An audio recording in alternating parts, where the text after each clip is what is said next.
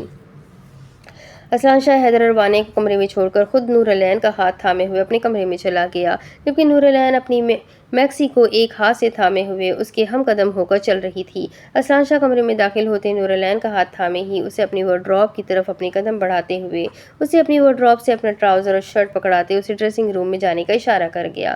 نور العین خاموشی سے اس کے ہاتھ سے ٹراؤزر شرٹ پکڑتی ہوئی ڈریسنگ روم میں چلی گئی، جبکہ اسلان شاہ اپنے ویسٹ کوٹ صوفے پر اچھالتے ہوئے اپنے گھنے سلکی سیاہ بالوں میں ہاتھ پھیر گیا۔ حیدر اور وانیہ کی تکلیف و حادثہ کا ساکت ہوتا وجود نور العین کے گرنے کی حقیقت اسلان شاہ کے حواس سلب کر گئی تھی۔ اسلان شاہ ابھی تک صدیقی عرف سفیر خان کی حقیقت تسلیم کرنے میں مشکل پیش آ رہی تھی۔ اسے یقین ہی نہیں آ رہا تھا کہ کوئی شخص اتنا ظالم اور گھٹیا بھی ہو سکتا تھا کہ وہ کسی معصوم پر اتنا تشدد۔ اسلان شاہ ساری صورتحال کو سوچ کر جھنجھلا گیا تھا۔ اس شخص کی حقیقت اگر کوئی انہیں بتا سکتا تھا تو وہ وحش شاہ تھے، جن سے وہ ساری حقیقت جان کر ہی رہنے والا تھا، لیکن اس سے پہلے وہ آج نور العین کے سر پر لگی چوٹ کی وجہ معلوم کرنا چاہتا تھا۔ وہ نور العین کو لے کر کوئی رسک نہیں لے سکتا تھا۔ نور العین ڈریسنگ روم سے باہر آئی اور اپنے قدم اسلان شاہ کی جانب بڑھا گئی۔ اسلان شاہ نے اپنا ہاتھ نور العین کے آگے پھیلایا۔ نور العین اسلان شاہ کا ہاتھ تھامتی ہوئی اس کے روبرو ہوئی۔ اسلان شاہ نور العین کو اپنے گلے سے لگاتے ہوئے اپنی آنکھیں بند کرتے ہوئے اس کے وجود کی خوشبو کو محسوس کرنے لگا۔ نور العین اسلان شاہ کے سینے سے لگی اس کے گرد اپنے بازوؤں کا حصار باندھ گئی تھی۔ نور العین کی آنکھیں نیند کی شدت سے بند ہو رہی تھی۔ اسلان شاہ اسے اپنی گود میں اٹھاتے ہوئے اسے بیڈ پر لٹاتے اس کے ساتھ ہی بیڈ پر نیم دراز ہوا، اس کے جوڑے میں بندھے بالوں کو کھولتے ہوئے اس کے بالوں کو سہلانے لگا۔ نور العین اپنے بالوں پر اسلان شاہ کی انگلیوں کا لمس محسوس کرتے ہوئے پرسکون ہوئی۔